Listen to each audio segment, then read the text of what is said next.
Hey everybody, it's the Tellman and Fellman show. This is Harris Fellman, And joined this by Tellman Knutson. Welcome to Tellman and Fellman. It's episode 23.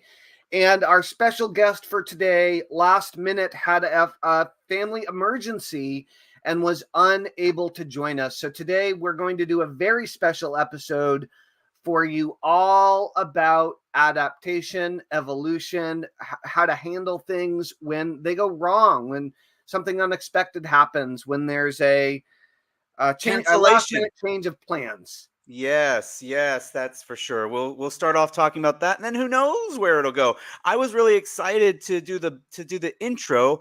I was playing with the new Chat GPT O1 preview. Which a couple things happened with that, I'll tell you. But I asked it to make a bio for this guest. I'm not going to read that bio. But I asked it to do interesting, fun, and do it as if I'm a sports announcer. So I loved that idea so much. I said, well, write one about Tellman Knutson. So here we go. Ladies and gentlemen, brace yourselves for the whirlwind sensation in the digital arena, the one and only Tellman Knutson. Bursting onto the scene with unmatched energy, Tellman is the barefoot juggernaut of internet marketing. Known for his ambitious quest to run barefoot across America, he's not just making tracks on the pavement, but leaving an indelible mark. That's human problem on the world of entrepreneurship. As a master hypnotist and email marketing maestro, he's coached thousands to leap over hurdles and sprint towards success. Love it.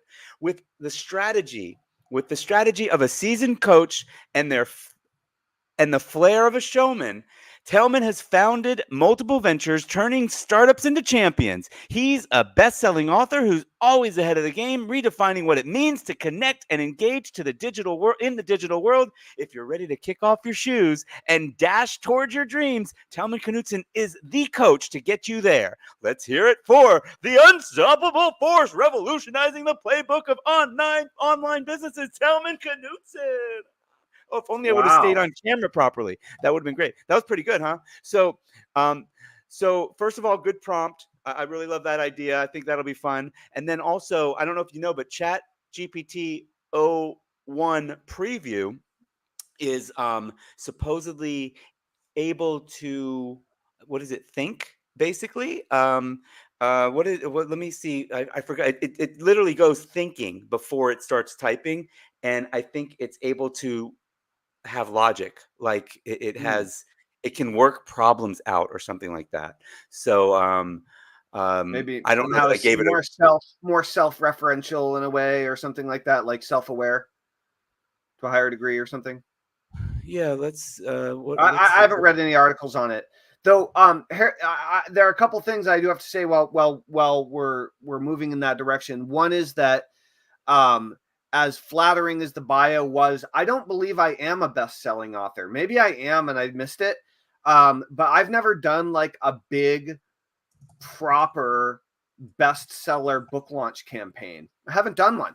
And so always important to fact check one's, and like we love to have fun and then try things and do stuff off the cuff. So it's all good for us to just read. I've read people's bios on this very show in the same situation, but it's so important to realize that you have to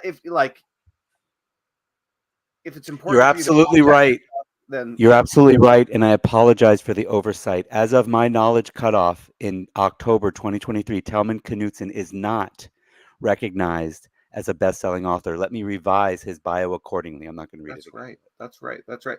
So ChatGPT does not know all, even if it's convincing, right? I And mean, it definitely seems like you could have been based on totally all the knowledge that it had. I mean, could have it's been, should have been, should be, all these types of things. Um, cool. So, do you want to talk? I mean, I haven't read up on the new release of ChatGPT. So, is there something you wanted to go into about this? No, I don't think so. I mean, I could. Well, it's literally 2 days old, so I don't do much. I could tell you how to become a best-selling author according to ChatGPT. I did ask how could he become one. Uh, you know. You don't want to go down that road? I mean, we could, I suppose. I mean, it's not really what I'm focused on right now, but we Well, there's could. 11 steps to it apparently. A lot Choose of a steps compelling there. topic, write a high quality book. So that's just step 2. Select the right path, publishing path, develop a robust marketing strategy, engage in pre-launch activities, optimize for bestseller lists, collaborate and network, You host know, events. Go ahead. speaking of collaborate and network, maybe today is a good opportunity to talk a little bit about what we've got that we've been working on for the last few months, and actually go into some detail on it, since we're suddenly without a special guest. Like, that might actually be a really good opportunity to focus today's call on talking about what we've got cooking. We're so old we think it's a call. We started with teleseminars, and they were Right. calls, and I think we got really used to saying that. But I think we do that, and then roll down your window is this somehow, even though it's really, I mean, this would be weird. Well, first, before we do that, first of all, we can even make this a little bit shorter than usual. We don't have to go as long since our guest wasn't able to show. We'll just see where we go with it. But what did you want to say about like, we really are not at all prepared, because our guest asked for an extension initially, like they didn't want to do it at our normal time, and then It's 11:11, Harris. It's like the magical moment. it's your magical moment. Mine is 12:34. Oh. But what's 11:11? All magical things. It's over now. The window is closed. Sorry, guys. Well, let's do this. I will. If anybody's caught in, if anybody's tuned in, we're going to talk about doing successful collaborations, interview series, virtual summits in just a second. And that is how we are pivoting. Instead of doing an interview, which is fine, we're going to do that. And if anybody has any questions about anything digital marketing, between Tellman and I, we either know it or we know somebody who knows it. So we can probably answer your question pretty well directly, and then we can even point you in a different direction. But if you got any, if we trigger any ideas or thoughts or whatever, or even if it just comes from nowhere, that nothing that we're talking about, ask in either Tellman's comment area or mine. If you're not looking at me on Facebook, I won't see it, and I don't know where Tellman's able to see stuff. But we're broadcasting to like 12 different platforms right now. So here's the deal: is if you ask a question live, we will answer it live if we are able to see it. And if we're not able to answer it today live, we'll answer it tomorrow. Okay, so ask your question. And if you do ask a question, if you so choose, you will also win a business marketing planning session with either Harris or myself, free of charge, a 60-minute long call where we'll talk through your business idea and what you're planning, and we'll talk through where the holes might be, where you're on track, where you're off track, where you need help, and it'll be great. So if you're interested in learning more about growing your business online, ask a question here, and you can follow it up with a private call where we'll answer even more of your questions. So I guess, where should we start? I feel like we should start with the big benefit and like why we're doing this. But like, it seems like we should really why we're doing what. So this is separate from us doing this live stream. You want to talk about why we're so I mean, we just wrote this on the sales letter, literally, and this is true. Tellman and I, and this is true. We just wrote it on the sales letter, but I swear it's true. No, everything on our sales letter. I'm saying, I swear it's true that we just wrote it on the sales letter. I'm not like literally minutes ago. Yeah. And basically, we're talking about, Tellman and I have a project together where we're going to help people build successful, profitable virtual summits. I would prefer saying virtual summit series, because we teach it a little bit differently, because that's what works. This is something that I did. I would say, I mean, if we're really honest, I was a student before he had students, really, as far as that goes. So I was partnered with Merlin Holmes, and we saw what Tellman. Were you a student before I released the original course? Yeah, that's what. Yeah, for sure.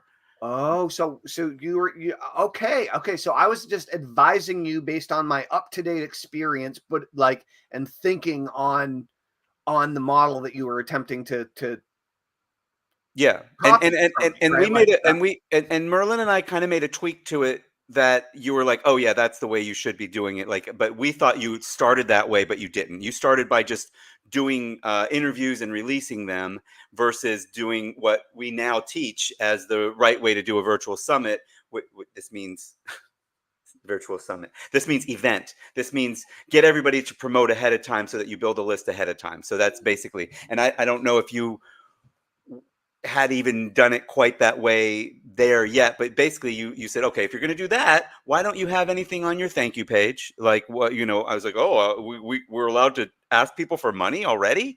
right. um so we basically, you connected me with Mark Joyner, and he gave us a product to promote because we obviously didn't have our own product. So anyway, what is a virtual summit? It's basically inviting a bunch of experts in your field, in your niche, in your marketplace to speak. We recommend doing it as an interview so that you're part of it. Don't just turn it on and let them speak. And at the end, we sell something of theirs basically, and before the whole thing starts, have them promote the whole thing. So that's kind of what it is, if that made sense the way I just said it. But yeah, let's So so then I did that, and then I did it a few more times, and then somewhere in there, you definitely put together Perpetual Marketing Machine before I finished the 12-week intensive, which was the first thing that we did. And okay, then I so was I like, was like getting ready to launch the yeah, perpetual marketing machine when we but virtually I met each other. I believe that the RSVP invite letter that you gave as a bonus was what Merlin and I were doing to do the inviting. Like basically that was our like two-part method. And I was like, yeah, sure, use it. Like I think it like crossed over into that much time frame. And then I eventually did like a Codename Catalyst course, which kind of taught it, and then an Expert by Association course that taught it. But you really blew out the by the way, why are you soft lit now? You're like Barbara, or some old. There we go. That's better. I Um, I had changed nothing on my end. Like there's literally been no change that yeah. I had control. Like it looks the same on my end. I know there's a weird thing, Harris, with like when we go. Actually, I'm gonna test this out. When I'm curious what this looks like for you when we go like this. Oh, you got foggy. You got very soft. So so you for me you have this like bright green diagonal going across the screen, and you have rectangle diagonal pixelation going on full force. Rectangle. Rectagonal diagonal. That was so weird. By the Anyway, way, I would also like to point out that this is the first time with this new microphone, because I'll tell you why, Tellman. The guest that we were going to have, I did a podcast with him years ago, and he had like a studio and everything. Like I didn't want to show up with like no microphone, so I bought the microphone just for that guest that canceled. But now, wow. yeah. But I'm hoping, because I listened to yesterday's live stream, and it's my sound was horrible. So I'm going to see what this sounds like as well. So anyway, so yeah, basically, what's the whole point of Automatic Audience, the virtual summit system? Yeah, so this is what we're doing, guys. We have a new, really a series of new things coming out that we've been working on recently for the last few months. You are Launching it. blurry. You are blurry, by the way, not just in StreamYard, but on my Facebook stream. Really? Yeah, and I'm That's so clear. weird because I'm like crystal clear here. You just got a little better. Yeah, it's weird. Okay, sorry to interrupt. So virtual summits, I mean, listen to his words. Read the words on the screen. Don't look at his face. So yeah, I think something weird is happening with StreamYard or the internet or something. Who really knows? But one way or the other, uh, this is really a relaunch. Okay, it's a long-standing relaunch of a old idea that turned out to be a foundational idea in the marketing ecosystem, and I didn't realize how important it was going to end up being when we originally created it, and I was able to launch it and roll it out so big because I had the right people in place to help me do it. It was actually a hugely collaborative effort to pull that off at a large scale. And Dan Kushel, who will be one of our future guests, we were just talking the other day, this weekend, was hugely instrumental. He had like a 200 or 300 person sales floor out there in Arizona. And then I remember Merlin, your partner, went on to work with both Dan and Joshua Shafran. And Joshua Shafran was one of my mentors. And Joshua Shafran, I believe, if memory serves, actually wrote the sales letter for Sean Casey's Mining Gold on the Internet. So there's like all this, there's all this crossover, all these ways in which everybody's crossed paths. And so, God, I wonder if there's like another pocket of parallel universe where there's like some other people came up in digital marketing and they think that they're the inventors. That's right. The pioneers. That's right. Well, there are, because there are these different pockets. It's said that like Jonathan Mizell and Dean Jackson both invented the squeeze page. Both of them are friends of mine, and I think they're both friends with each other. But who actually did it? I don't know. I don't know if we'll ever get to the bottom of that. And it's also said, that Keith Wellman and John Benson invented the video sales letter at exactly the same, the ugly video sales letter at exactly the same time. Like, I don't really know. You know what I mean? Like, I don't really know, but like these types of technological innovations in marketing, and them happening, this is nothing special about marketing. This has happened throughout human history.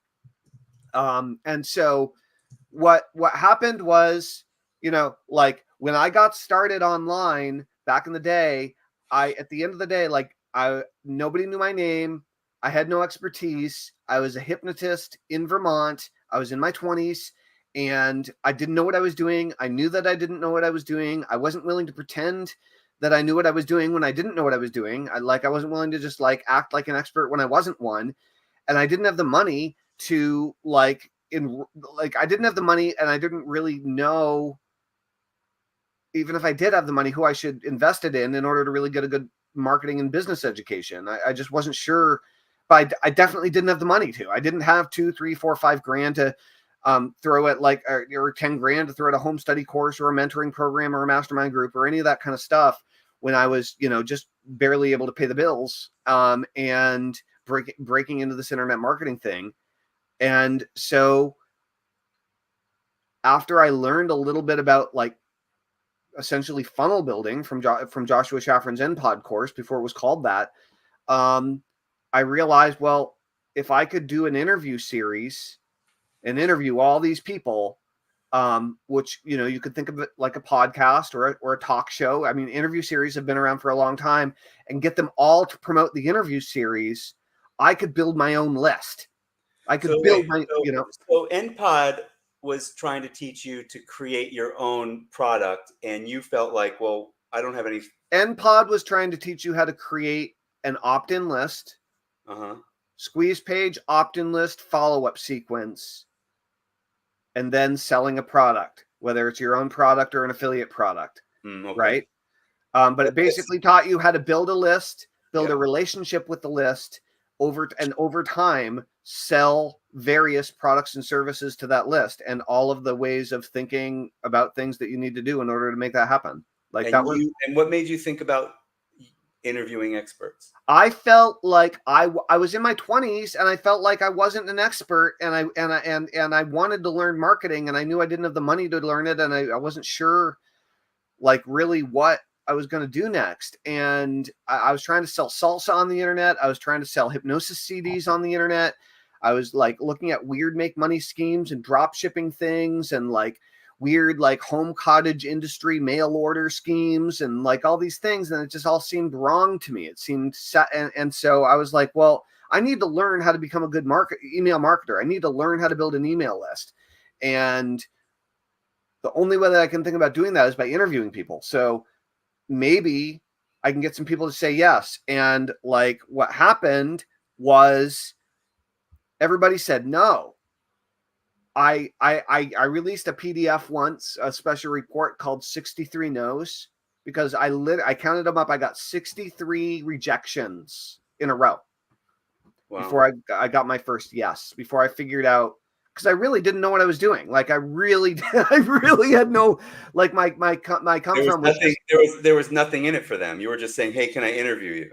Yeah, or something. You know what I mean? Like I hey, can I interview you and put it up on the internet to help me build my list? Or something. So right. Nothing. Yeah. Right. And so what happened was eventually after about 40 no's, I was like, okay. And I went back to the people who had said no. And then I changed my approach and I said, listen, I respect your no. And I'm not going to try to convince you otherwise, but I am trying to figure this out here. And I would love for your advice, if you'd be willing to share it with me, what I could have done to make my pitch or my offer better and more appealing to someone like you. And who responded? Everyone, all these guys love giving advice. They love it. And so when someone asked them for advice, they were like ready to share. And I was like, holy smokes. And I didn't try to convince them, but I realized a few things and I adjusted my pitch. And one thing I realized is that I didn't have anyone with any name credibility who'd already said yes. One thing that I also realized is that I did not have an offer. I didn't have a good, cool offer, and it wasn't about helping them at all. And I also realized that there was nothing exciting or interesting about what I was doing, really. And so it changed from I'm doing an interview series, interviewing marketers about list building, to hi, my name's Tellman Knudsen. I'm building an email list of 1 million subscribers in 6 months or less. Did you call it List Crusade yet? Yeah. And it's called List Crusade. But it wasn't List Crusade when you got the 63 no's. No, I don't know exactly when List Crusade gelled, but I was like coming up with a name for it during that period. I probably came up with it early on. Okay. And I was like, I'm interviewing all these experts and email list owners and entrepreneurs on how they build the business and how they build a list and how they get their mindset right and all this kind of stuff.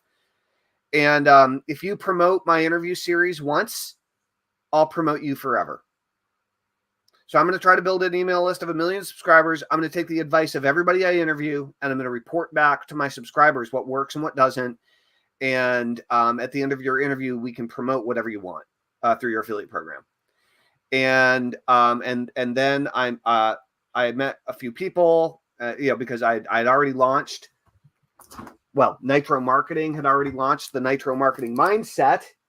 Yeah. And I had made my first $12,000 royalty check on the internet that got sent to my apartment. And so I made a little money, but I didn't have a list. So I couldn't keep making money, And so I was like on a crusade. I was on a quest to build a list. And but I didn't know how. And so I was interviewing everybody I could along the way and then sharing what I learned. So I'd record it on an audio button, whatever. So hey, can you do me a favor and just to make my life a little easier, get rid of the ask a question thing so that I can screen capture us and use it on the sales page. Thanks. So, right. So wait, let's pose just so that we don't start with our mouths open. Great. So the funny thing that happened with all of this was I set a huge goal of building a 1 million person list. Nobody thought it but with setting that huge goal, I stopped going after C-listers. Right. All the people that said no, I thought they were within my reach. They were like it was amateur hour. And all the people that I was reaching out to were total amateurs because I didn't want to reach out to the big guys because I didn't have my shit together. Right. And once I got a cool idea and all these things. So anyway, I launched the Nitro Marketing Mindset. I met, through that process, Matt Gill and Kevin Wilkie, Joshua Shafran, met Rick Thompson, Craig Perrine, right? And Rick Thompson owned a company called Healthy, Wealthy, and Wise with his wife, Liz Thompson, and Chris and Janet Atwood. And Chris and Janet Atwood owned another company called Enlightened Alliances, and they did strategic partnerships with people like Jay Abraham, Mark Victor Hansen, so on and so forth. And so I met Chris and Janet as I was clarifying the big vision for List Crusade, and we got Jay Abraham on board and he signed his name under the headline. So it was quote, and it was a Jay Abraham quote. And when Jay Abraham was on my landing page, everybody that I went to said yes. And so I did all these interviews and everybody promoted, and I started building a list, but I didn't make a lot of money. Did you sell anything at the end of their interviews or no? Yeah, it was mostly like I interviewed Joe Vitale, interviewed Sean Casey, interviewed Jack Canfield, Mark Victor Hansen, T. Harv Eker, like everybody, right? But it wasn't live calls. It was just a recording. It was a phone call recording. It was on a bridge line recording. It was on instant audio or audio generator, which was on one of Armin Morin's early audio products. Yeah. And that created a streaming audio button on a web page that I could then send people to in a follow-up sequence. But it wasn't. You did it on a bridge line. Wait, this was. Well, you didn't need a bridge line unless people were listening. So, it was a bridge line, regardless. That was the technology available for the recording. So you did it on a bridge line. You recorded it, and then it automatically created an audio button for us that we could then paste in an iframe. Got it. On a page. So, so it was essentially a podcast series. Podcast technology existed, but nobody knew what it was yet. So it was essentially a podcast series and an autoresponder sequence. And at the end of every interview, we promoted something we made a redirect on our site and listcrusade.com/whatever. And that would go through to their offer through their affiliate link. And it was usually roughly a $47 ebook, maybe with an upsell, and so did that make any sales? Yeah. And what that did, there was an autoresponder sequence, and I did over 80 interviews. So there were maybe two emails for each interview. So, we would send out 2 to 3 interviews a week. Basically, it was like on a rotating schedule kind of. And so we had this awesome autoresponder sequence that went out that consistently got clicked on, consistently got opened. People would listen to the audio, and then there'd be a link underneath the audio button where people could go and read a sales letter and buy something while they were listening to the interview. It was great. Okay. It was like, it was an ATM machine. It would just bring in money. But hundreds of dollars, not tens of thousands. Here's the problem. I had no idea what I was doing. And I had a team that I built all on percentage. Okay. And I had 6 guys plus me, 7 guys. And the agreement was we're each going to get paid 10%. And the remaining 30% goes into growth. Okay. Marketing, education, and technology, basically. And everybody agreed to that, including Joe Lavery, including Brian Terry, our graphic designer, and some other guys. So we basically built the list up to 30,000 people. Okay. This is in like 8 months or something. We built the list up to 30,000 people because everybody promoted, and we had a squeeze page. Joe Lavery is like a marketing savant. And he was on fire when we were working. Like he was just, I didn't know how to do any of that stuff then. I didn't know how to write copy. I didn't know how to and he was just like on the edge of it. Right. And I met him as a project manager working on the Nitro Marketing Mindset project for Nitro. Right. And so Joe was just was and is brilliant, and we should totally interview Joe. And what ended up happening was we basically started making about 10 grand a month. Okay, we got up to because this autoresponder sequence was going out. I was doing a few interviews every single week. One or two people were promoting every single week, and we were trying to get better at monetizing the whole system as we were going forward. But we got up to about 10 grand a month, which meant each one of us were making about $1,000 a month, and all of us were doing radically different amounts of work, putting in vastly different amounts of hours. I was putting in absurd hours, Joe was putting in pretty absurd hours, and some other people weren't doing very complicated stuff or stuff that actually generated revenue, as it turns out, and different things. So it was like bringing everybody in at the same percentage was an error, but it did get the ship sailing. And so what happened was then I invested in a course, in a coaching program. I took the little bit of money that we're making for profit, and I invested in the most expensive program that I like, the only coaching program that I had enrolled in that was being done live. I'm gonna guess Teleseminar Secrets. That was the original launch of Alex Mandossian's Teleseminar Secrets, and I didn't have any kids yet, but I found out that I was going to right about then, and I was like, holy smokes, I've got to pop things up now. Like, I have a kid on the way, and like I was in. I remember the I know you're busy email. One of the Teleseminar Secrets. I know you're I know you're busy. This will be real quick or something like that. I still use it like once in a while. Mm-hmm. There's a bunch of stuff you actually.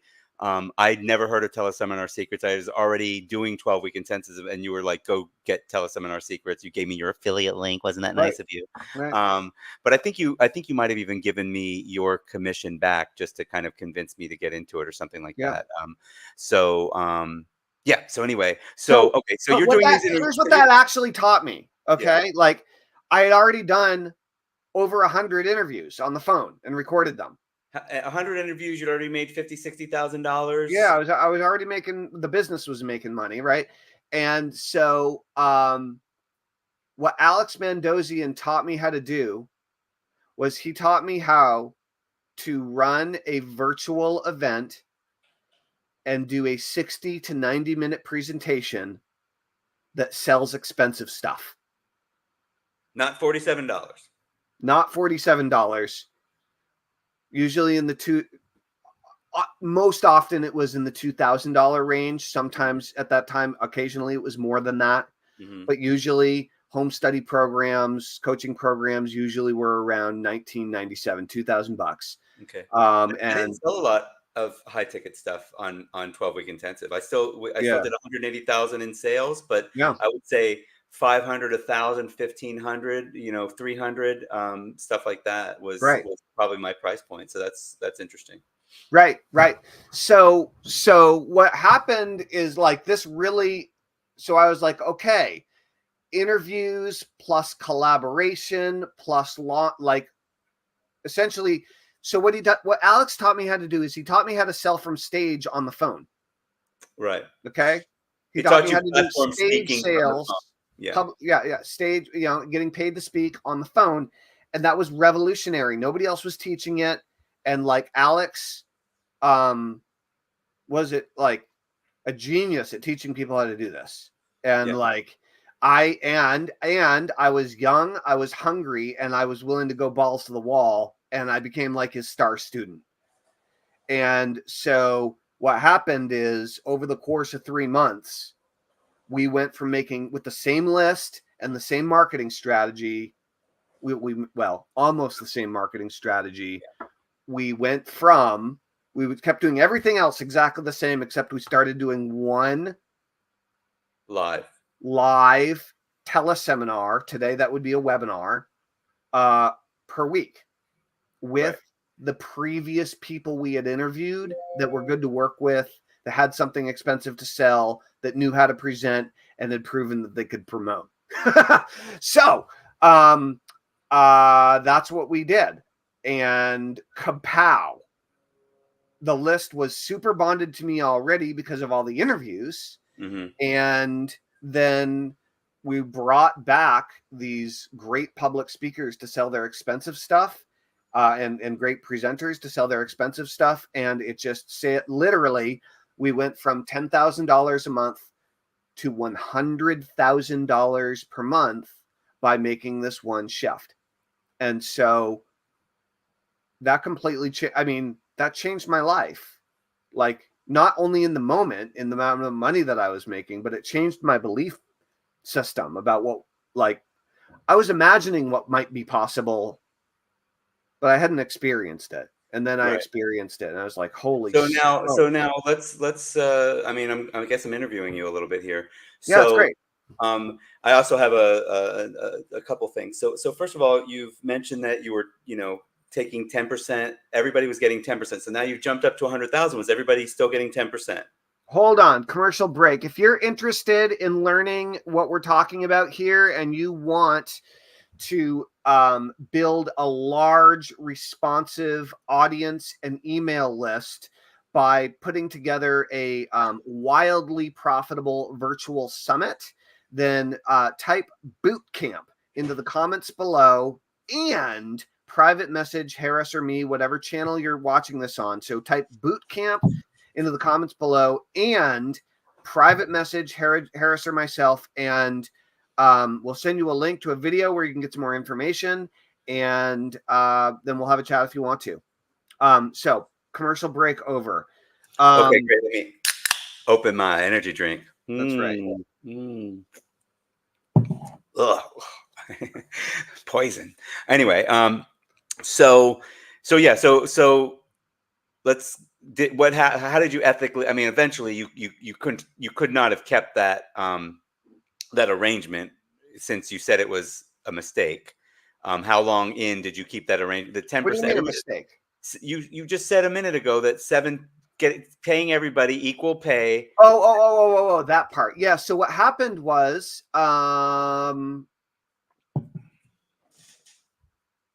slowly I learned how to like deal with these challenges because I had never managed a group of people before or like whatever. And so it was like, hey, dude, like, I constantly am chasing you around to get your stuff done. You don't seem like you're really prioritizing this. Is this really worth the money to you or not? Do you really want to be part of it? I know it's been a lot of work and you haven't gotten paid a lot of money and maybe you're losing your enthusiasm. And like, hey, maybe you can rekindle that and you can get back on track, or maybe we need to like shift the agreement and cycle you out, or whatever. Or, and then, so that happened first, is basically a few people dropped after their particular contribution didn't make sense. It either wasn't making the difference that we hoped it would make, or they weren't happy, or they weren't getting paid what they thought they should be, or I didn't feel like they were contributing as much as they had agreed to, or whatever. Some people made some promises about their capabilities that were just not true, because they wanted in on an opportunity, and they were trying to like, they thought they could figure it out, but they couldn't, that kind of stuff. Other people were just pros. They were total pro level individuals and kicked ass. And so then the team did morph, and then we started making money. And once we started making money, it was like, okay, well, great, guys. Like, here's a $7,000 check this week. Oh, here's a $70 check this week. Sorry, guys. And because here's the thing, even though we ended up making $100,000 a month, there were still huge ups and downs. There were still major wins, major failures, until that really equalized, right? And so what happened was, one at a time, I asked people if they wanted to stay on percentage or to go onto a salary, and then I negotiated a fair salary, and then they were on salary plus bonus. And then for the rest of for years and years and years, just doing a salary plus bonus type strategy is how I generally operated.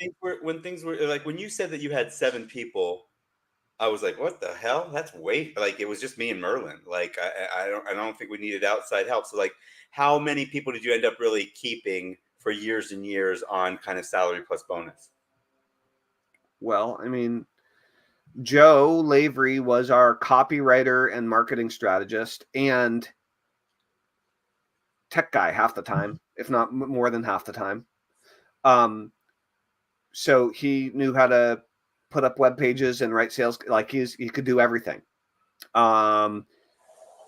Brian Terry was our graphic designer and made everything look good.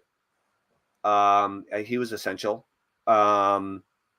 And he was a direct response graphic designer. Is a direct response. He's still in the UK and he's top notch. I don't remember what his business name is, but great individual. He was with us for years.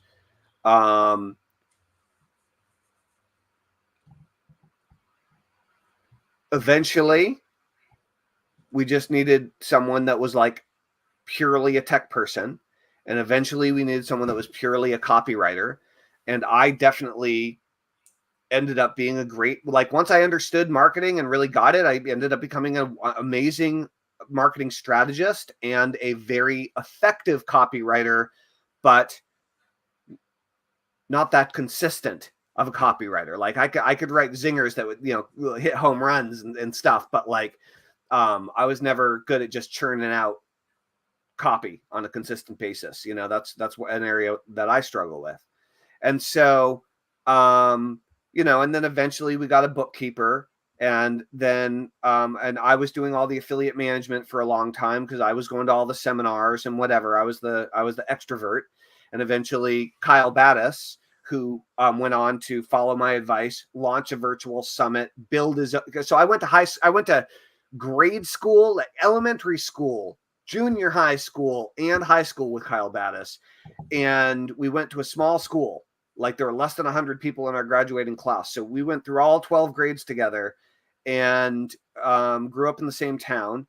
And we weren't particularly close growing up. Like we knew each other and we were friendly. Same age, same year?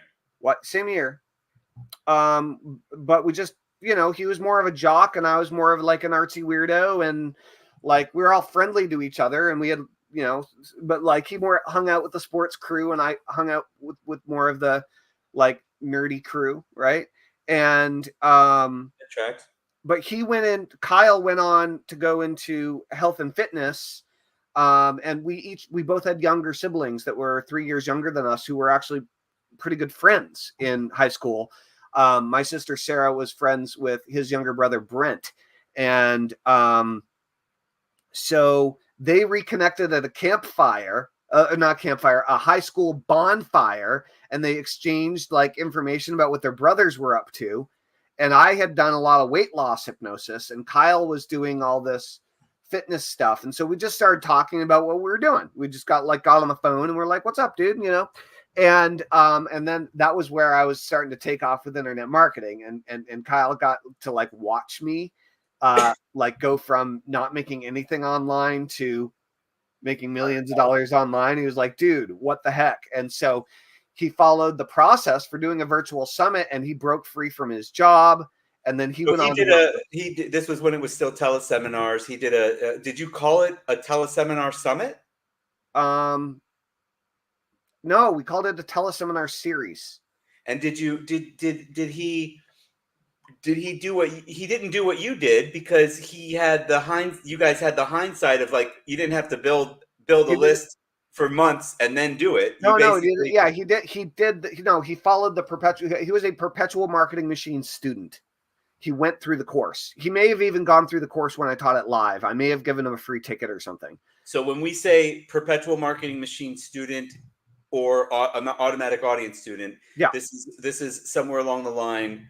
And by the way, I think I guess then I either got it. I know I came up with it independent of you. The idea to do it all together and then have them promote before that. You taught that in perpetual marketing machine, but I did. Did you do that before you must have also done that. One thing that happened is Alex Mandozian did teach the idea of bringing a few list owners together to promote a collaborative event. Right. He would have 2 or 3 people. I remember, and so that was a small collaboration. Yeah.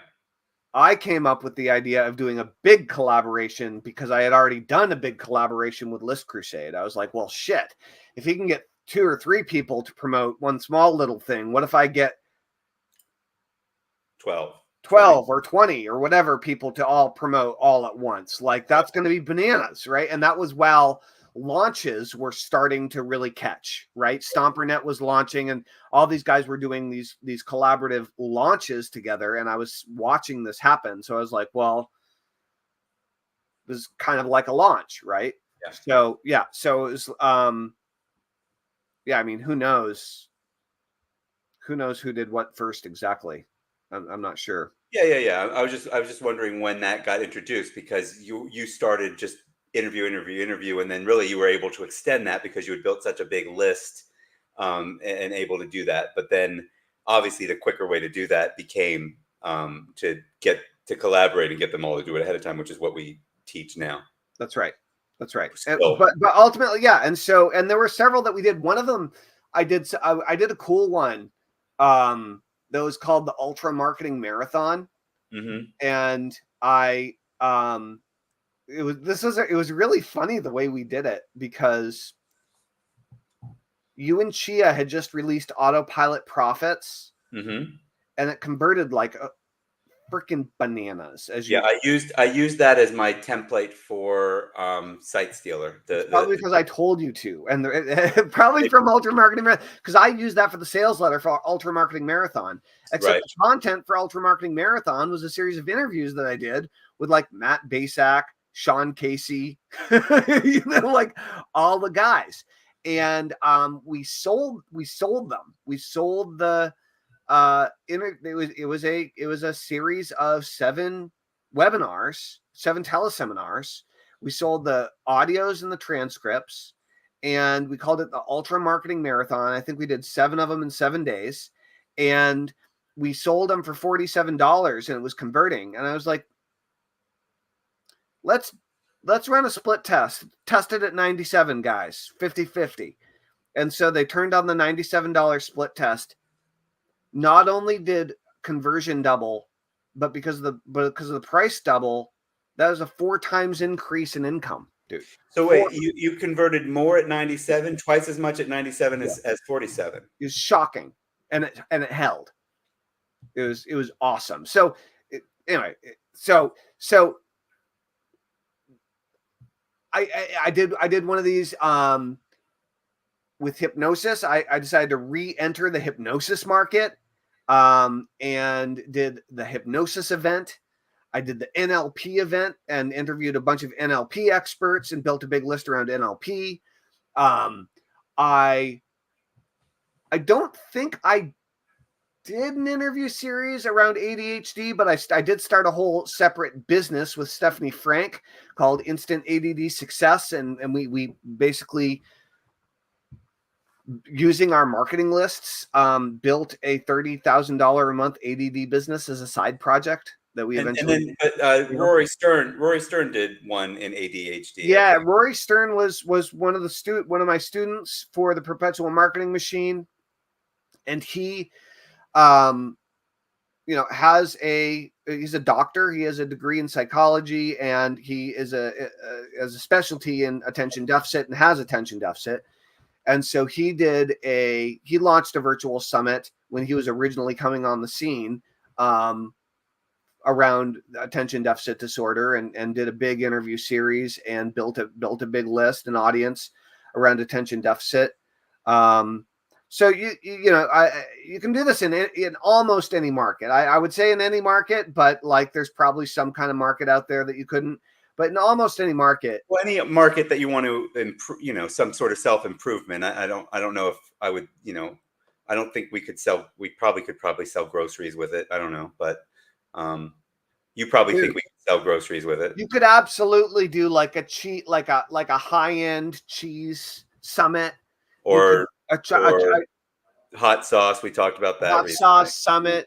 You could do you could do whatever you want. Like, as long as there are audiences that exist around your topic, and influencers, essentially influencers, email list owners, people who have the attention of those audiences, then you can't. And so, but the beautiful part about this is there are not many marketing strategies that stand the test of time. And this one appears to not only have stood the test of time, but to have evolved with the times, because so many people use it in order to launch new businesses, in order to grow existing businesses. And in some cases, like our friend Anthony McCarthy, it's his entire business. Okay, it's his entire business. Is every quarter he runs another summit. He's been doing it for years, and he does it in the BizOp internet marketing space. You know, He does. He does no. He does what, a few day summit. He doesn't do a weekly interview series, right? he doesn't follow our exact model, but like he, you know, like there are different models, and we have our own special sauce that we've found to be the most profitable, and that is Especially the best to get off the ground with. I mean, it's yeah, no, it is definitely the best to learn how to do it, to get off the ground, to build an audience, to build rapport, to build connection, to generate revenue, to build strategic partners, and to in many cases to generate a windfall of cash, frankly. So if that sounds interesting to you guys, boot camp in the comments, and we can chat about it. Yeah, I think we can wrap this up. We're getting close to an hour here. Is there anything else you want to add before we get going? Since we got canceled. Since there is something I want to add. So this is a public declaration, Harris, on Thursday, September 19th, 2024, at 11:57 a.m. Eastern Standard Time. My personal Facebook engagement has been in the toilet. Very few people have been watching my Facebook live streams of our Tellman and Fellman show, and I'm pissed. I'm currently broadcasting to my personal Facebook, to a few different Facebook pages, to LinkedIn, to YouTube, to Twitch, and to the Art of Email Marketing Facebook group. You are going out to Facebook personal, I think, and your YouTube. And then our guests usually come in and they stream as well. And I have been getting fewer views than anybody. I've looked consistently every day, and I'm like, what the heck is going on with my poor engagement? And so I have an advisor who happens to be a Hindu god. And I believe the Hindu god may have just removed an obstacle for me. Well, you mean he has the same name as a Hindu god? Well, it's all the same, Harris. So I'm going to be implementing a process that I think is going to dramatically improve my Facebook engagement. And we're going to see over the next few weeks whether that works or not. And so right now, I mean, like, really, my Facebook live streams are like complete crickets, and like, we're doing a lot of cool stuff with like I see on your channel and on often our special guest channels, there's more comments, there's more interaction, and even on in the Art of Email Marketing in the Facebook group, there's a lot more interaction going on in there than on my personal page. And I'm like, why is this? And so I'm trying to get to the bottom of it and implement a kind of a social media process and routine on my end to revive my social reach, because I have so many perfect marketing friends who should be tuning in, and so I'm curious to see where it will lead. Well, okay. Well, we'll see. It might not have an effect on this, but it certainly sounds like it would have an effect on your overall, audience and outreach and engagement. And report back in a week or two and see if it makes a difference. You know, it also might be that Facebook doesn't prioritize live streams anymore. I mean, they might not be telling anybody about it. That's not entirely true, though. Like it definitely prioritizes live streams with people that it prioritizes them for. You know, so like I think that's the trick. That's the key. Okay. So lots of good stuff to learn.